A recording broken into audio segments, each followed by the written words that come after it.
예전에는 비가 오냐 안 오냐 제일 중요하고 뭐 온도가 어떻게 되느냐 중요한데요.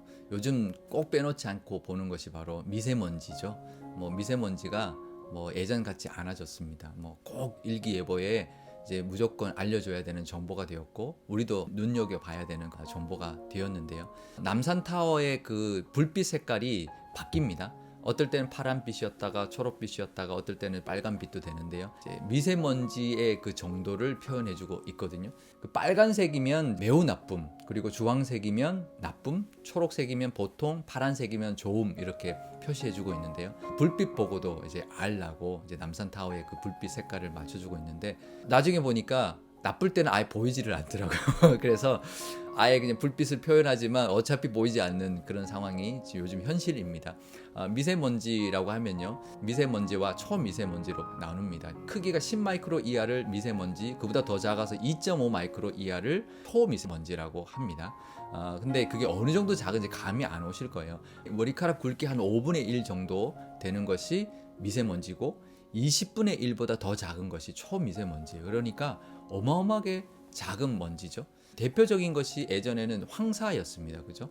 중국에서부터 넘어온 황사였는데 요즘에는 황사가 봄에만 옵니다. 근데 요즘엔 계절을 초월해서 오죠. 특히 겨울에 많이 오고 있는데 그 이유는 뭐냐면 우리가 자체적으로 만들어내는 미세먼지가 많기 때문입니다. 활동하면서 여러 가지 먼지들이 발생하는데요. 근데 일반적인 먼지들은 다 가라앉는 이제 큰 입자들이고 목이나 코나 이런 점막에서부터 걸러주는 그런 정도의 크기인데 미세먼지부터 시작하면 이게 걸러지지 않고 폐로 들어갑니다. 그러면 이제 폐에 이게 박혀 버리게 되고 다시 나오지 않고 더 작은 것들은 혈관까지 따라가게 되는 아주 작은 미세먼지인데 그래서 위험한 거죠. 근데 이 미세먼지가 어떻게 발생하냐? 대부분은 그 매연에서부터 나오죠.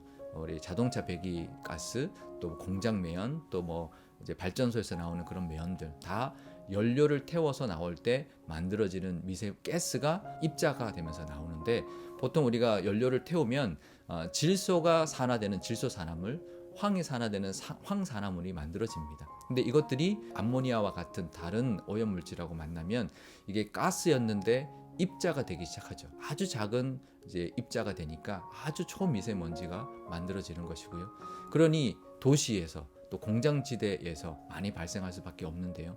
그러면 이제 우리 몸에 이제 아주 치명적인 아주 해로운 그런 미세먼지가 발생하게 되는 것이죠. 그러니까 하나님이 에너지 자원들을 예비시켜 준 것은 우리에게 참 좋은 혜택입니다. 그것을 통해서 우리가 따뜻하게 살아가고 산업을 발달하고 여러 가지 현대 문명을 유지하고 살아갈 수 있도록 해주신 건데 이걸 우리가 잘 활용하지 못했을 때 너무 과하게 사용했을 때 일어나는 현상이 바로 미세먼지거든요. 사실 이게 그전부터 있었는데 그것을 소홀히 여겼기 때문에 지금 이제 모든 사람들이 이 미세먼지를 주의해야 되는 단계까지 온 것입니다. 전기를 하나 사용하고 자동차를 한번 사용하고 어떤 물건 하나를 사용하더라도 이걸 통해서 미세먼지가 나오는구나. 그래서 우리에게 건강을 위협하는구나 라는 것을 우리가 깨달을 수 있어야 되는데요. 하나님 주신 에너지의 은혜가 이런 미세먼지의 어떤 피해로 오고 있다는 것, 너무 과용하거나 과하게 이용하지 않아야 된다는 것, 그것을 깨닫고 사용해야 된다는 것을 기억해야 될 줄 믿습니다.